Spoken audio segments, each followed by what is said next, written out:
let's keep moving. Can I ask, so it seems like the crux of where you guys disagree right now is that you're saying that Mike's policies have either not helped break down crime or have worsened crime.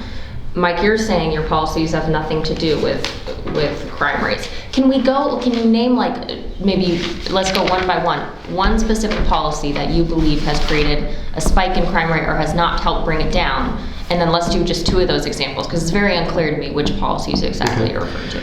And if you'll let me interrupt, sorry, because I think it's a great question. I'm frankly less interested in hearing that you think he's a bad person, I got it, than I am interested in hearing what it is you would change specifically so that we can hear what your policies would be. And just to be clear, I've never said Mike's a bad person. I disagree with his policies and his approach. I don't make personal attacks on him like he does with me, but I very much focus it on what his work has been and what it hasn't been.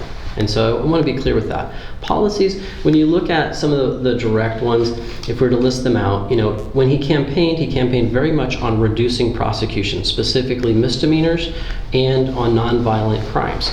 And so that was a policy that he put out in the world. Now, did he write it down and make it an office policy? No, he didn't. But okay, so let's not talk about his campaign platform. Let's talk about what he actually did. But it affected the office very directly, and we saw where he actually, that came out in... Do we see that in data? Yes. So our theft prosecution dropped down to like 48% compared particularly to the other counties and things, and that was in misdemeanors. If you look at the data around misdemeanor prosecutions, misdemeanors have dropped off the table. He sent a clear message to the community and to law enforcement. He was not interested in that, and they got that message loud and clear. Okay, so let's, again, one by one. Mike, can you, we're just gonna go with the misdemeanor prosecutions right now. Can you respond to that? Yeah. So like Nathan admits, there was no policy about misdemeanor prosecutions. What he's referring to is during the pandemic, when the courthouse was absolutely stalled, that our issuing rates for misdemeanors went down. That's true, it did. We throttled back on misdemeanors because caseloads were stacking up and we couldn't move them through the court process, and the community court shut down at the exact same time.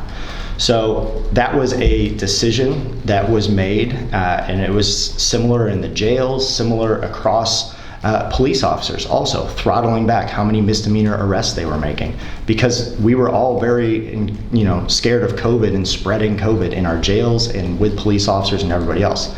Every one of the public safety agencies made those decisions during the pandemic, but there was never a written policy about let's not issue thefts. And what you see is the year that I took over, he's talking about, is the lowest year where our issuance rates were. I took over in August of that year. So, I mean, these were policies these were impacts in the data that happened for the first 2/3 of the year as well as when I took over. And then every year since then, our issuing rate has continued to increase up to where it is now, which is the highest it's been in the last 7 and 8 years.